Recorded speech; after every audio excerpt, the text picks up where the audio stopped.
We're hopeful. Let's see. All I can see is Selena. Selena, can you give me a thumbs up if you can see my screen? Thumbs up. I can see your screen, and then if you just put the play function. Wonderful. All right. Welcome everyone. Extend an open hand to all of you.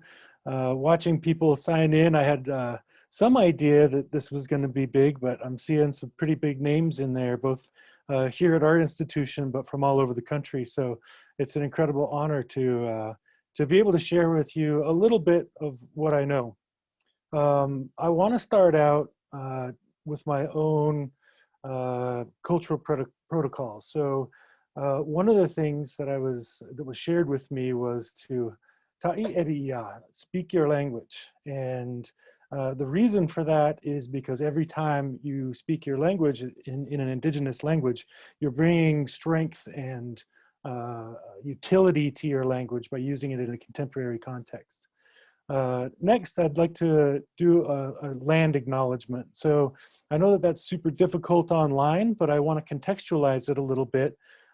Many people are in this meeting, if not all, I'm not sure, are familiar or connected to land grant institutions.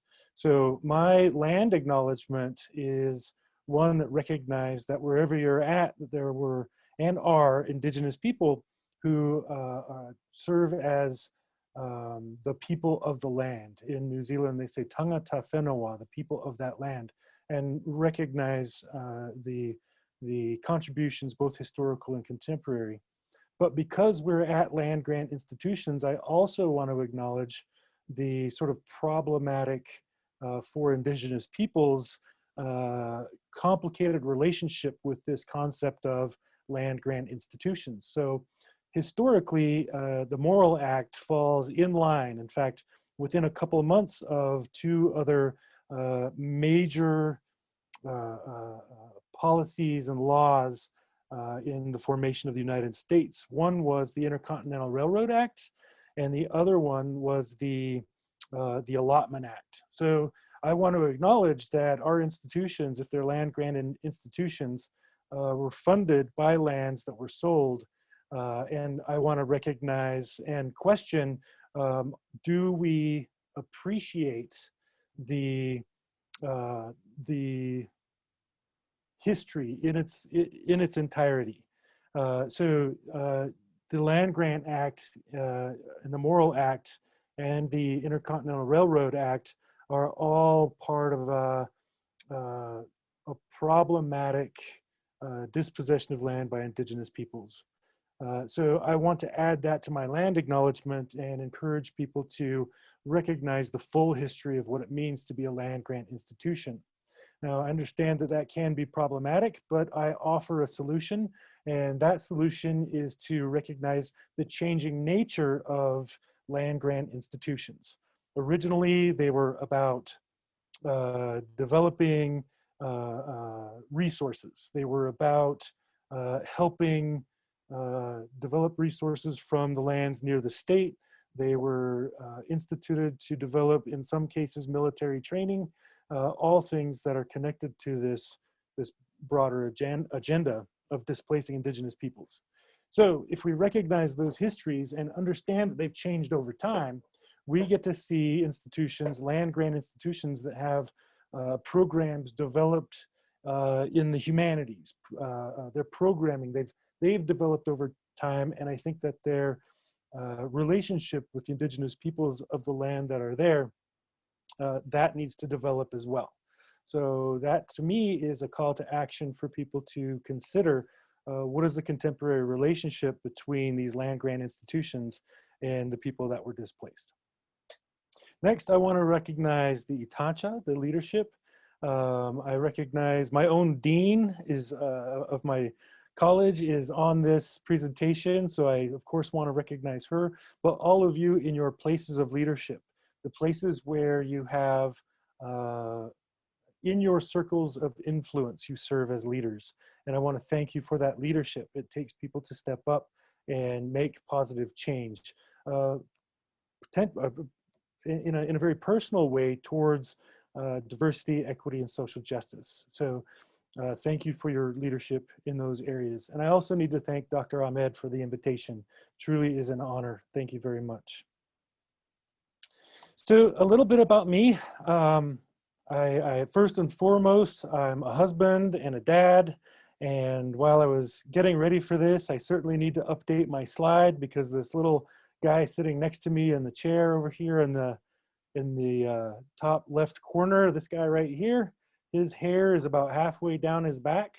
And if you could see the screen, my chin hair is quite a bit grayer. So I will work on updating my slides. But I'm a husband, I'm a father, I'm an enrolled member of the Fort Peck tribes. I'm an Assiniboine.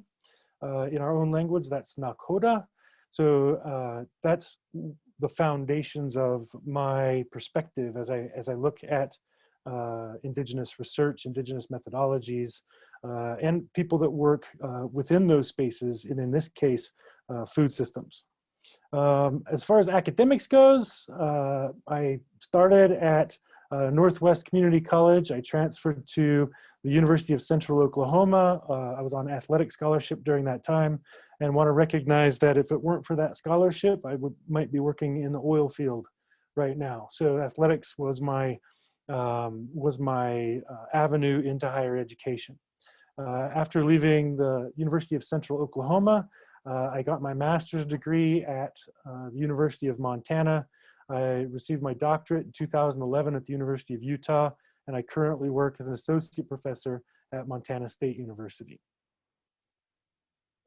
All right, so there's a couple things that I want to talk about that I'm not going to do.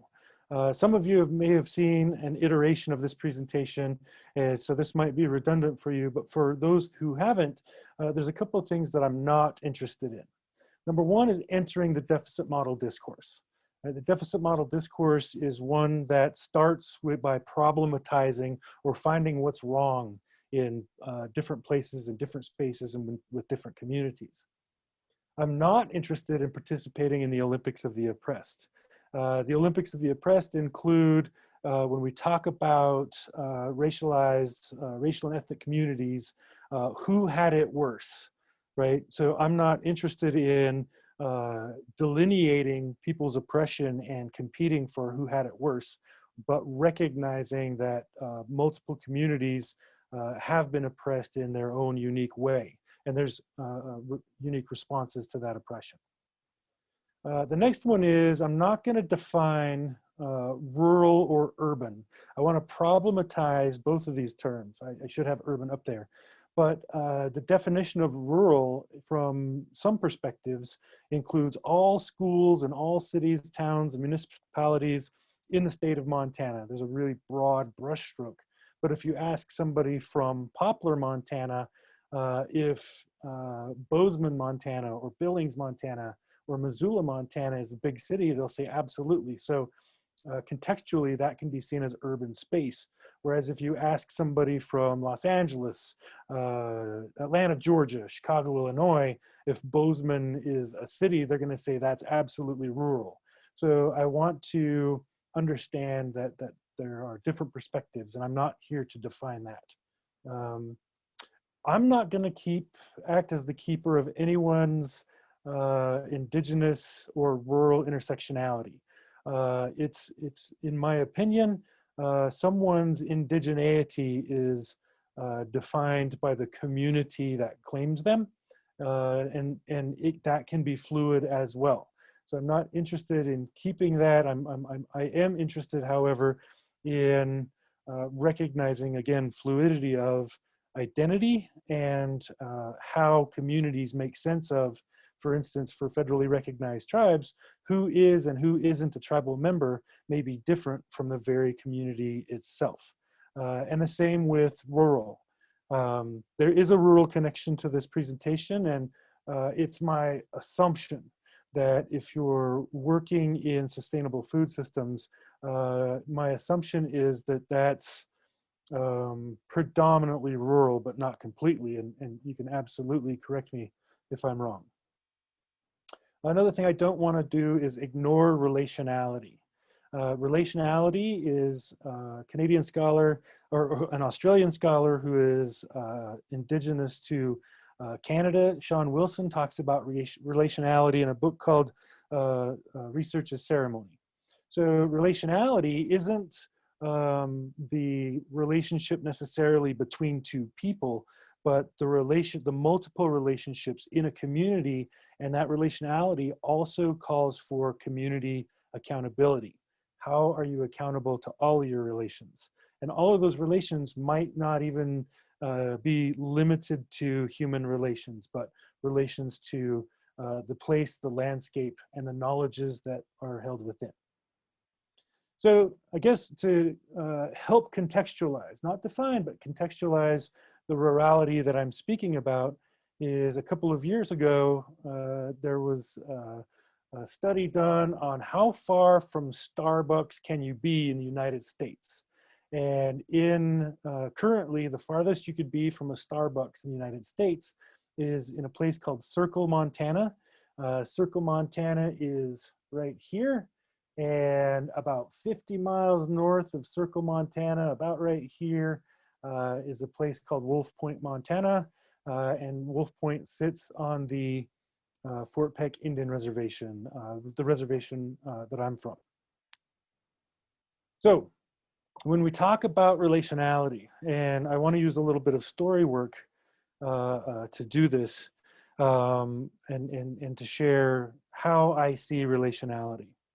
When I was at the University of Utah in grad school, I was playing rugby and hanging out with guys that I played rugby with, and got to be really good friends with a lot of Pacific Islanders, a lot of Polynesians, Tongans, Samoans, Rotumans, Native Hawaiians, Maoris, and we got to know each other through playing rugby together. And I went back home for summer. It was in the month of June, and I was talking to one of my uncles, and my uncle says, "Hey, nephew," he says, "come here." He says, "How's it going down there in Utah?" I said, "Oh, it's going pretty good." He says, "If you have good friends?"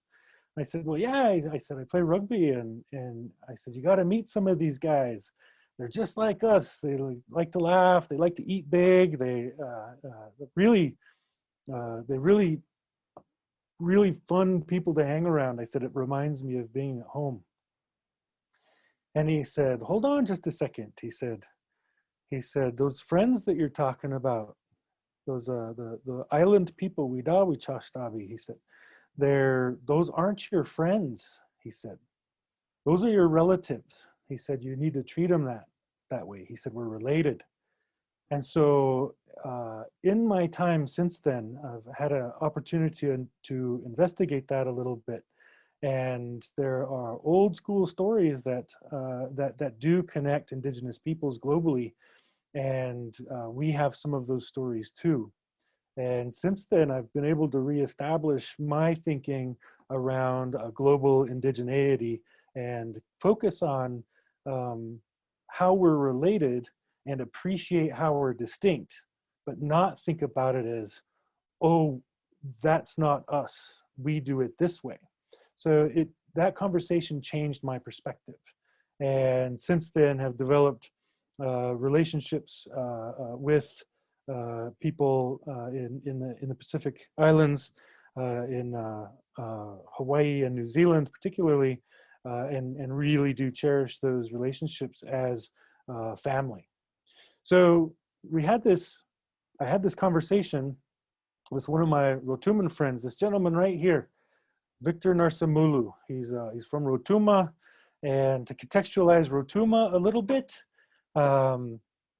it's a small island off the coast of Fiji, a unique population, and it's super isolated. And one thing about isolated Indigenous communities is there's a really strong connection to Indigenous knowledge traditions. And so we were both students at the University of Utah. Currently, Victor is finishing up his doctorate at the University of Utah. We were in critical race theory class, and the teacher of that class is this gentleman right here, Octavio Villalpando. And so sometimes after class, like the best learning happens when we're not sitting in our seats talking about the readings, but when we have a chance to connect with one another over those readings and what our thoughts were. And so we were in class talking about, you know, what knowledge is, what it looks like from different perspectives. And under the streetlight in a parking lot at the University of Utah, Victor's like, hey, bro, what does the transmission of knowledge look like in traditional Assiniboine communities? And I had to think hard about that. I had to think for a while. And one of the things I had to do was pause, and I had to think, was it okay to share that information? And so we talked a little bit about it because we had the relationship that we did. It was important for me to reciprocate in his sharing, and that brought us closer together. Well, we then got together on an academic presentation at a conference of anthropologists in Honolulu, Hawaii. And he was putting in the proposal, and he says, hey, he says, can we add that, what you shared with me, can we add that to our proposal? We need to put it in the paper. It's coming up soon. And I said, well, let me check. And so I emailed one of our knowledge keepers back home on the Fort Peck Indian Reservation, tribal elder. And I asked him if it was okay if I shared this idea of how I can see us being related and how it's grounded in traditional knowledge systems, indigenous knowledge systems. And I didn't know if it was okay to share that information publicly. So after emailing one of my relatives who's an elder, I didn't get a response, and I started to panic. Right, I needed to tell Victor that it was okay or not okay to include that in the paper. I said, don't put it in yet. We can't include that yet. And it was in 4 days, and after 4 days, I didn't get a response, and I got really nervous because I thought I might have committed some sort of uh, social wrong in a traditional context. And so day 7 and day 8 came by, and I didn't want to pester him. I didn't want to call him. I didn't want to ask him. I just, you know, if it's not okay, maybe that's what he's communicating. 10 days after I sent that email, he emails me back, and he says, hey, Hawk, it's good to hear from you. Sorry I didn't get back to you. I put your email in the wrong folder, but it sounds good to me. Go ahead. And I was just, once I was just relieved, I was surprised, and I appreciated that I had people that I could go to with this knowledge and ask if it was okay to share in the interest of community accountability. So we go to, our proposal gets accepted, and we're presenting at this conference in 2011 and in Hawaii, and it was within 1 week after I defended my dissertation.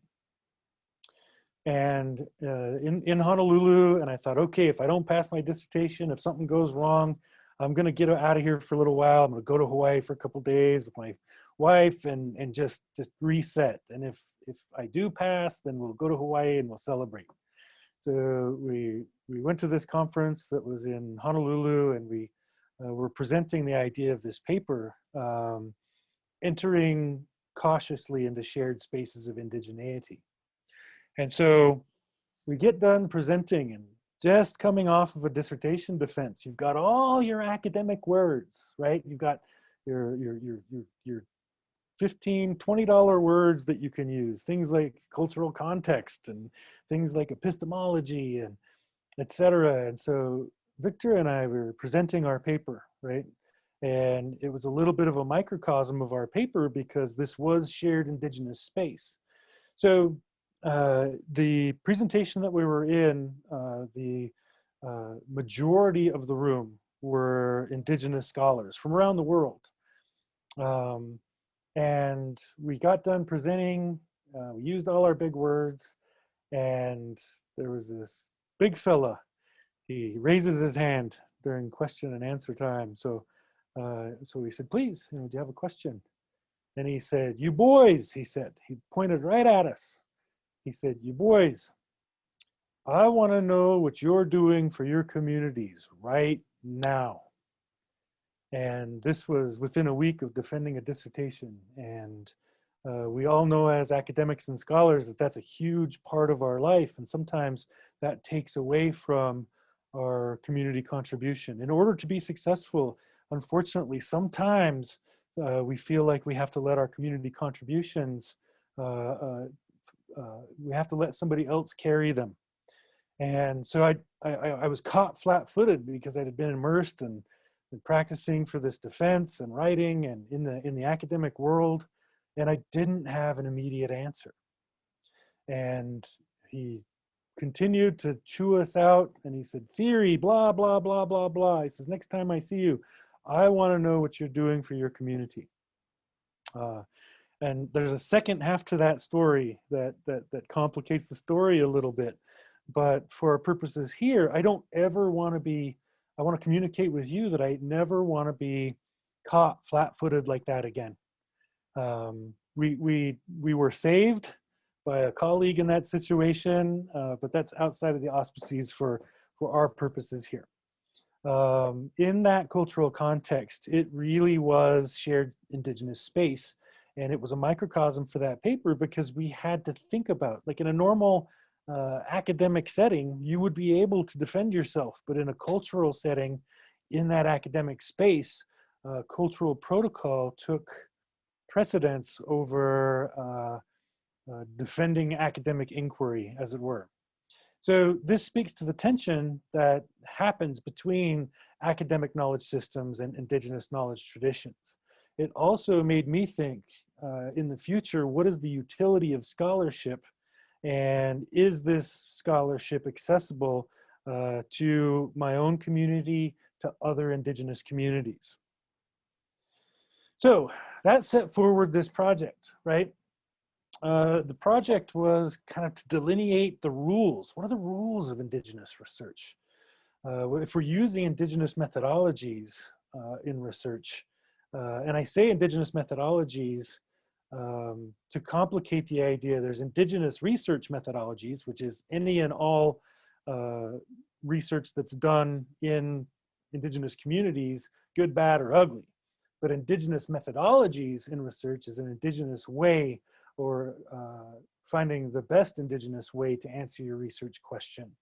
And how do we do that to reflect specific cultural nuances? How do we do that to reflect the complexity of Indigenous community? The third one was to be able to reciprocate in the responsible sharing of Indigenous knowledge. And sometimes that's runs counter to expectations in the academy. Then finally, to be able to share Indigenous knowledge in a way that maintains cultural protocol. So these were burning questions for me that I wanted to find answers to. In order to work in academic space, we have to think about our perspectives and our theoretical frameworks. And I'm sure that we have scholars that are on this call who have met and may know some of these scholars here. It was important to me to find Indigenous scholars and theorists to lay the foundation for this work, because my assumption is that they have some sense of a community accountability to their own and other Indigenous communities. So the first one is Manulani Meyer. She is one of the most powerful women I've ever been introduced to in my life.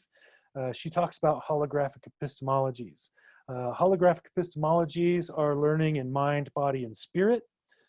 She has a great paper on this. It's called the Holographic Epistemologies, Native Common Sense. Other Indigenous scholars that provided open doors to this kind of scholarship include Linda Tuhiwai-Smith and her seminal work, Sean Wilson, who I mentioned before, Indigenous Storywork from the UBC. I know that we have scholars from the University of British Columbia here, Joanne Archibald, and her book, Indigenous Storywork, was a huge influence and a door opener for this kind of scholarship, as well as Sandy Grande's Red Pedagogy. But also I want to add that some of these perspectives and theoretical frameworks come from an indigenous space. And in that indigenous space, the roots of it are often reinterpreted over time and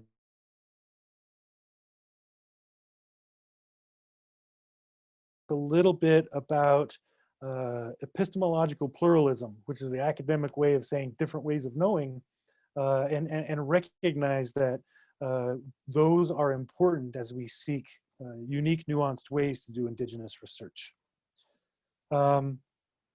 So the methods, techniques, or modes of inquiry for this particular project were centered in writing both to the academic community and my own family, right? This biopic communication, which Sean Wilson does very well in his book, Research as Ceremony.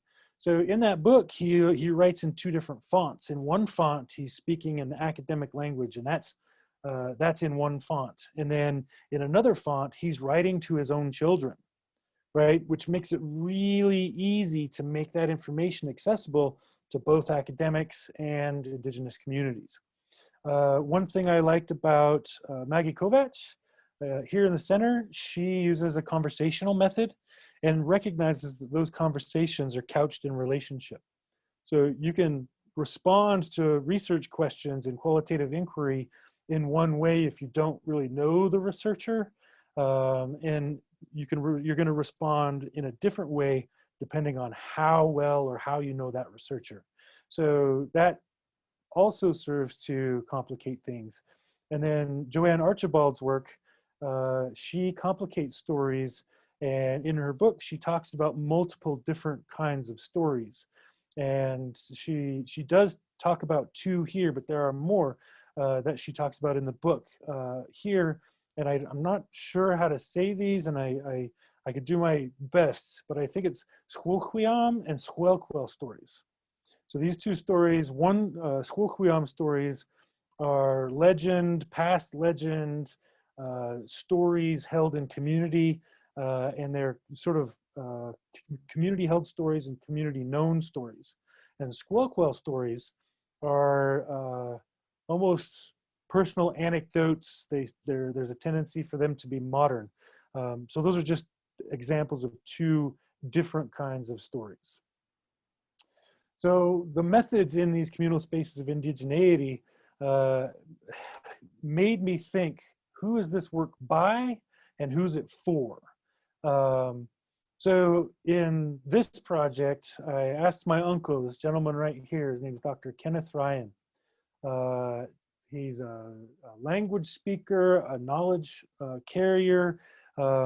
He's an incredibly impactful person in my community. And so I wanted to call him up and ask, hey, is it okay? I told him the story about the project that we were doing, and he said, I asked him, I said, can you take a look at it before we send it out? And he said, sure. He said, but he said, don't email it to me. He said, I'm old school. He said, put it in this brown paper envelope and send it to me so I can feel it. And I never asked him why that was the case.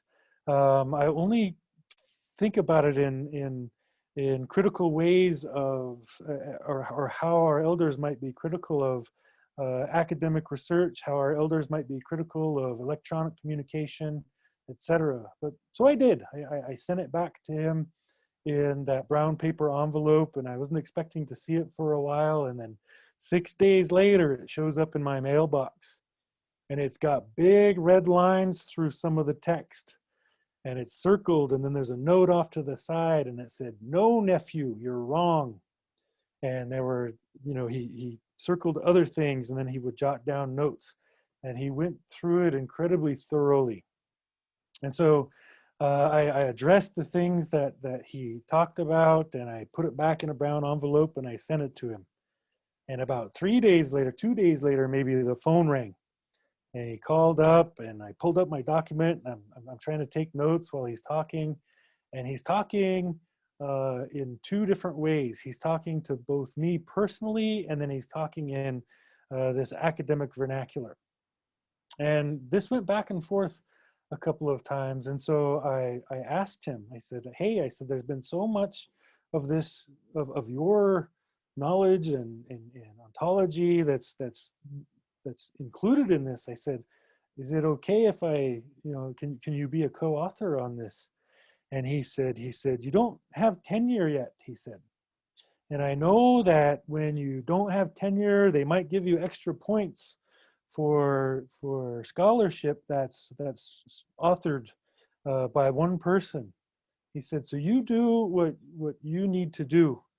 And I said, this is beyond that. I am concerned about that right now, but I think that it's really important to include you on this because all of this didn't come from me. I said, you're the one that made this possible, and you made it possible in a way that I can feel good about this information going back to our community. So in Indigenous research methodologies, this is something that we need to consider is who is your work by and for, be able to use the communication that our elders ask us to use, and then be able to make it accessible to the community. So in this paper, I conceptualize it, right? The sources for me were, number one, that conversation with Victor. What does knowledge transmission look like in your community? And for me, that was the initiator. There's some stories from Moana peoples in Aotearoa. They talk about this as and they parable, or they metaphor this by talking about 3 different waves. That first wave was the big wave. It was the one that brought the people away from, or took the people that started them on a long canoe journey. The second one was called the long wave, or the enduring wave, right? The one that continued to push. And then the last wave was the wave that came into the land in a gentle way, didn't hurt anybody, or nobody lost anything in landing in Aotearoa. And so I think about this. I think about the sources of this as being those 3 waves. Number one, the initiator, Victor, who asked me that question. Number 2, the enduring, the one that was willing to discourse back and forth, make sure everything was appropriate. And then the first time that this information was disseminated, this particular project was at the He Manawa Whenua conference in Auckland, New Zealand in 2016, hosted by Leone Pihama, the scholar on the right, right here. So we also have to consider the tricultural context of this, right? This presentation was originally given in Aotearoa, in New Zealand. So we have to think about that cultural context. The knowledge that was being shared came from Fort Peck, Montana, the Assiniboine people, or the Nakota people. But this was also an academic forum, right? So I think about this in a tricultural way. So as a result of this, and what I learned through this process was a couple of things, right?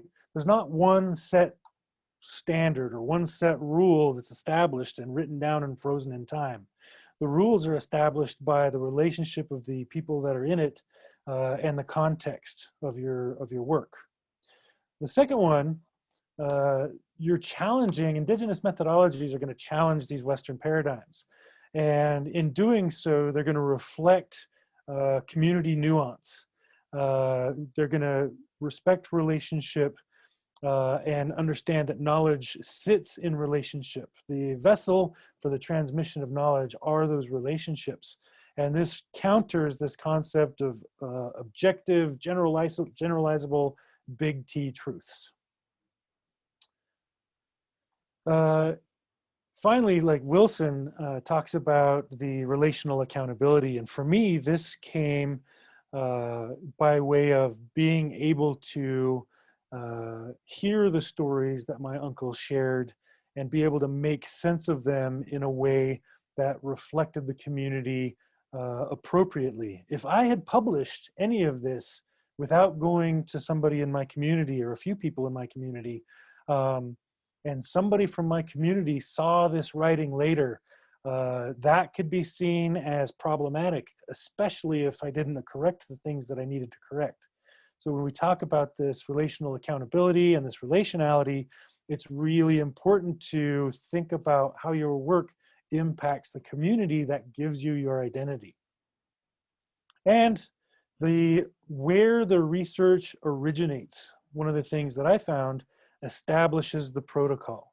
It establishes the methodology that you use. This is something that is written a lot about, but people are looking for a lockstep series of guidelines to walk through in order to do this, when we should really understand the norms, the protocol of the communities where the research starts.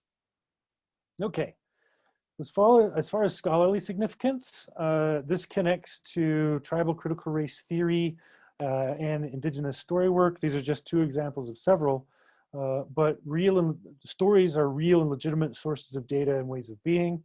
Joanne Archibald talks about these different kinds of stories being told for different reasons, right? If the reason that you're telling the story is to hint to someone that you're proud of them, that's going to be different than sharing a story of warning, right? Of a story that doesn't direct blame, but just a story of like, hey, you may not want to do things that way. The methodological implications include mistrust, right? In indigenous communities, you can have indigenous community researchers, people from that community doing research, but as soon as they see the little university logo, as soon as they're asked to sign a consent form, mistrust is happening right there, given the extractive nature of indigenous research in the past, right? This idea of community developing the research and going back to the community before making it public is a really important methodological implication.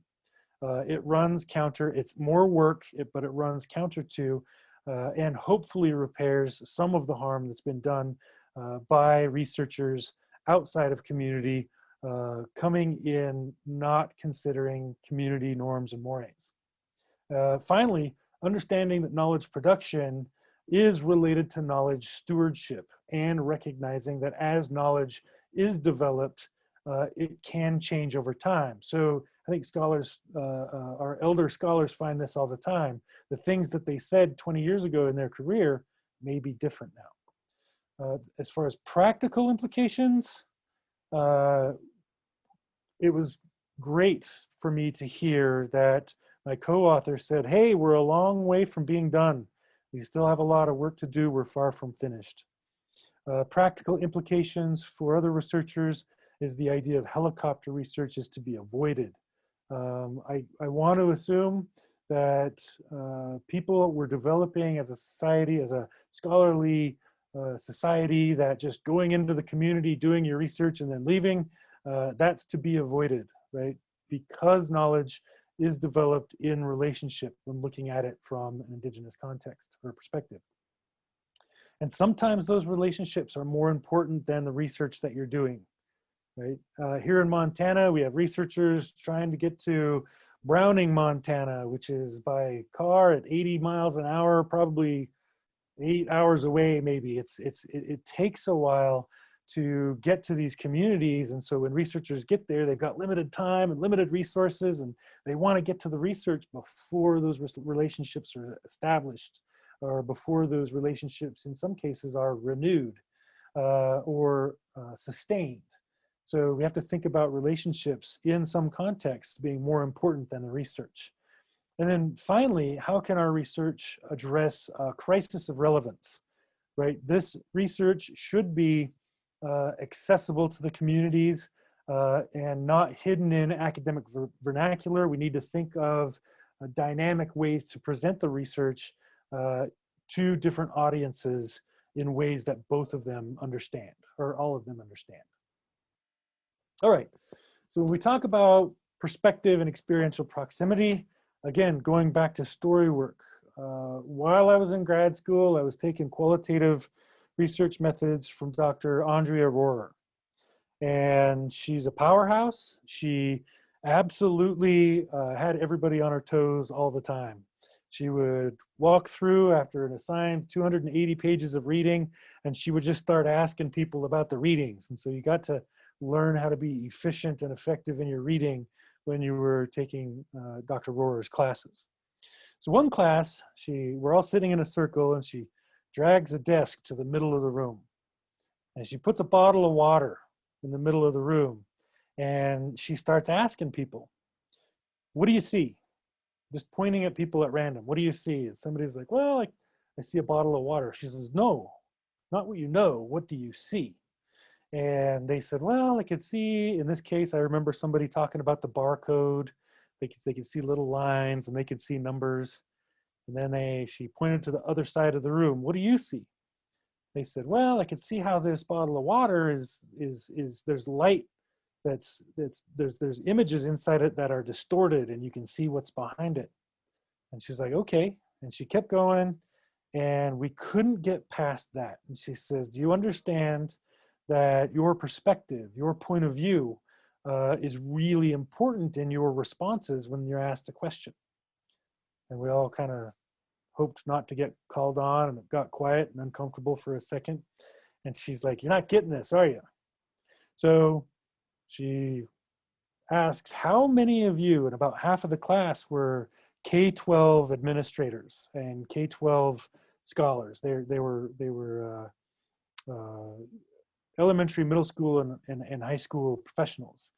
She said, how many of you in your classes on Columbus Day have your students paint pictures of 3 boats and talk about the discovery of America by Christopher Columbus?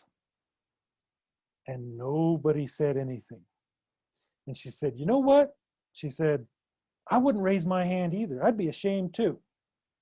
And I almost jumped up, ran across the room, violated all kinds of policy, gave her a great big hug, because I've been waiting years and years and years for somebody to challenge the curriculums that establish our scholarly identity. Sometimes they don't match up. So to me, this project helped me understand that whoever the researcher is, they need to consider their perspective and their own experiences in proximity to the communities that they're doing their work with and within. So if there's a call to action from this, aside from critiquing the half story of land-grant universities, it would be, again, I guess the best way to communicate it is through story. This gentleman right here, I'm working on a paper with him right now. This is Dr. Jason Cummins. He was telling me a story. He was a principal at a local Indigenous community. And I asked him if I could share this story. He said, sure, he said. In class, he said, you know, I was walking around my school, doing the principal thing, just kind of poking my head in on classes and seeing how it was going. And he said, we were walking by a history lesson. He said, I think it was 4th grade, he said. He said, and there was, this is a 98% Native American school. He said, the teacher, Native American, and she was doing a good job of teaching her state-approved curriculum. She was talking about these wagon trains. They were reading a book that they were required to read. These wagon trains were coming across, and they were talking about the dialogue of this family in this wagon train, how they were almost getting to a certain point on the Oregon Trail, and they got to start being careful because there's Indians there. And it talked about the demonization of Indigenous peoples, but it was doing so in like citing this pioneer family as being the good guys and making the Indigenous people out to be the bad guys. That's a pretty important time in students' lives to be planting those kinds of seeds, and it's problematic, which made me think, you know, if we think about the transmission of knowledge in Indigenous communities, might our education look a little more in a contemporary sense like this picture in the upper right-hand corner? This is Leon Stewart Old Elk sharing knowledge with a younger relative. And so these are 2 different ways that knowledge is passed. And I ask you as scholars, people in the academic community, to understand that sometimes we're asked to do some things, we're doing the right thing by the rules, but what are we doing on behalf of the community? So I've got a little bit of time left. I want to talk a little bit about intent and impact because oftentimes they're two different things. In this, I'm on a project right now, and we're working to help teach computer science to rural and reservation middle school kids. And one of our lesson plans, we're using the Indian Education for All legislation and the IEFA, Indian Ed for All materials provided by the state. And they have a lesson plan related to these beaded bags. They have their own histories, they have their own stories, and we're trying to use Storywork so that students can learn how to code and create these pictures with their computers and eventually animate their own stories using Alice software. So at the beginning of this project, one of the researchers on our team said, okay, well, if we're teaching this to middle school students, I'm going to say, I'm going to look at this picture and I might ask these students, hey, what can you tell me about this picture? She said. And if I look at this picture, I see this guy over here with the big hat. And I froze, like almost, it was racial microaggression, but in a weird way. I thought to myself, like I couldn't hear anything that she was saying for the rest of the day because I was stuck on the idea of her, this guy must be important because he's wearing a big hat. And I knew that there was something wrong with that. And I knew if we were going to go into our schools and a teacher said something like that, it would distance those learners, the middle school kids in reservation communities or Native students in urban communities if these things were referred to in this way. That made me think about this concept of different ways of knowing, right? So in Montana with IEFA, we're not in a place, we are in a place, but in some cases, the law limits this language, the erasure of Indigenous peoples. The state law says that everybody, K-20, should be including Indigenous perspectives throughout their curriculum. So I think that's a really good thing. And by doing this project in this way, we're not in this place of erasure. But we are, if we're referring to this item as a big hat, we are participating in problematic inclusion in a way that can distance the very communities that we're intending to provide useful information for. We could be severing those relationships by not thinking a little more deeply about it. Now, this reminded me of a place when I was in high school. My mom was a letter carrier, and they had this, they called it the headdress series. So the US Postal Service put out these stamps from different tribes, and one of them was our tribe, lo and behold. She said, there's this, she was showing my dad, she said, hey, look, she said, they got this headdress series. And my mom said, shouldn't that be a war bonnet? Why aren't they calling it a war bonnet series, right? And I had to think about that. The US Postal Service found information, did some things well, but didn't do other things well. And they read about it, but the knowledge that they received doesn't sound to me like it came through relationship. It came through these, through reading. So I would call this stage of epistemological pluralism a place of theoretical sensitivity. You can read about it, but you're going to miss some nuances because when we refer to headdresses, we're referring maybe to something else or something more broad. She said, and my mom is white, my dad's Assiniboine. She said, anytime we've been, back home with your folks and your family, they refer to them as war bonnets. But even war bonnet, and I would call this, I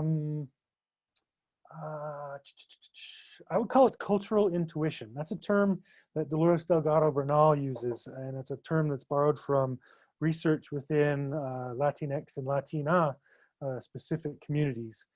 So cultural intuition are those things, those knowledges that are picked up in relationship and experience, which my mom was able to gather through her relationship with my dad and the time they lived back home on the Fort Peck Indian Reservation.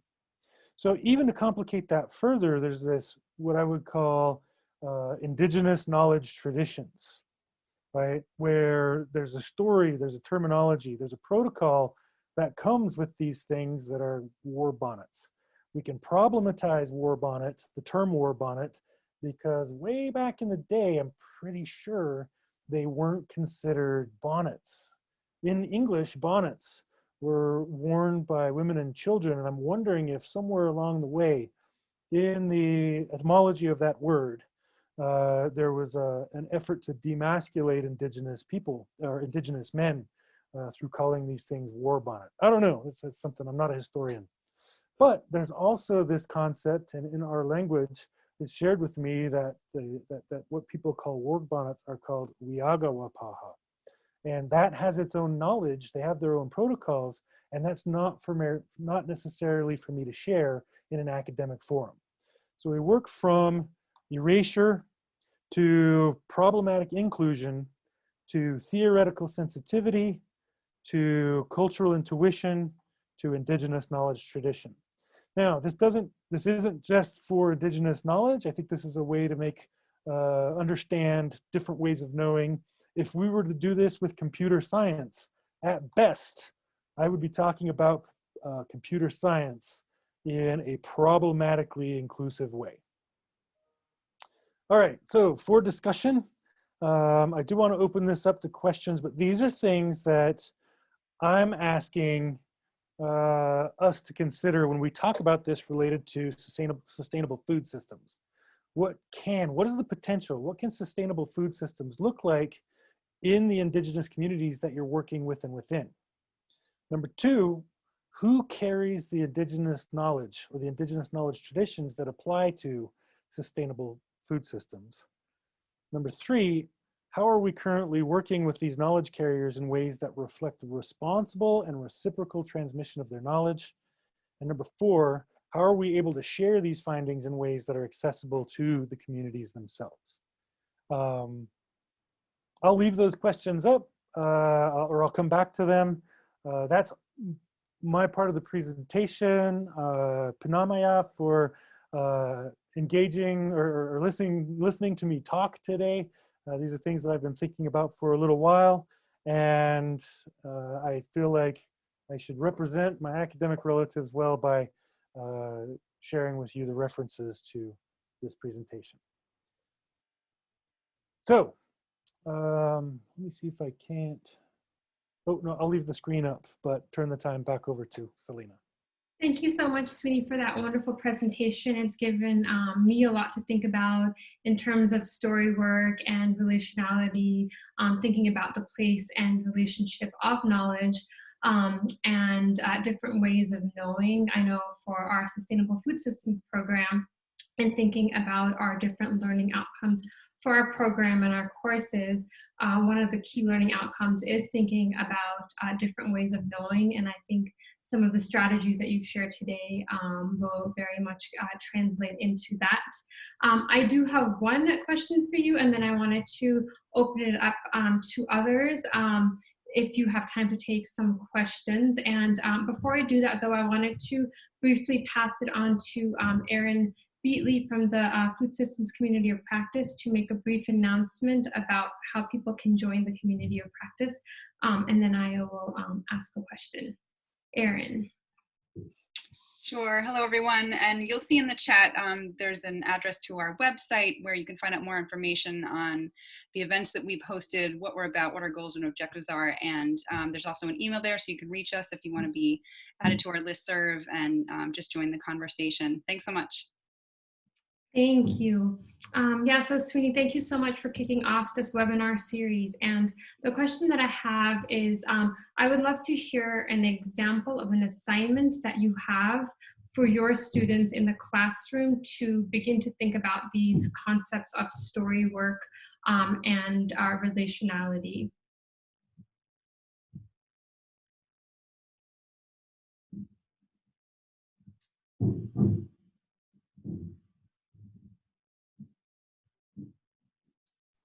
Am I unmuted?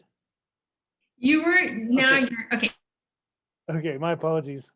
An assignment in class. One of the things that we do is at first immerse ourselves in the literature and specifically in I teach a class called Indigenous Methodologies in Educational Research. And after that immersion in the literature and questioning it and helping students critique it, I show a presentation that was at the American Indigenous Researchers Associations that turned out to be quite controversial. And then I have them respond to that controversy and consider the perspectives, right? So in this particular presentation at this conference, it's an Indigenous scholar, but right away is very clear that he's coming from an academic, a Western academic paradigm, right? So that, I think for students helps them recognize that just because somebody is Indigenous doesn't mean that they're able to do use Indigenous methodologies in research, or that they will, even if they're able to. I think another important assignment that connects students to their to these concepts is to develop a self-location or positionality statement. So in qualitative research, it's really important to understand the perspective of the researcher, right? So these positionality statements are going to look, they all look different. But what it does is locate the researcher in context to the research that they're doing.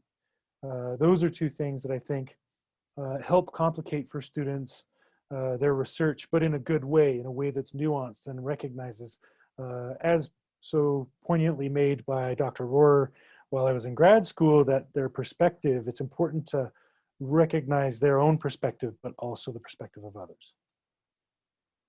Wonderful. Thank you, Sweeney. I'm going to open it up to questions, and at this time, I'm going to stop the recording. Okay.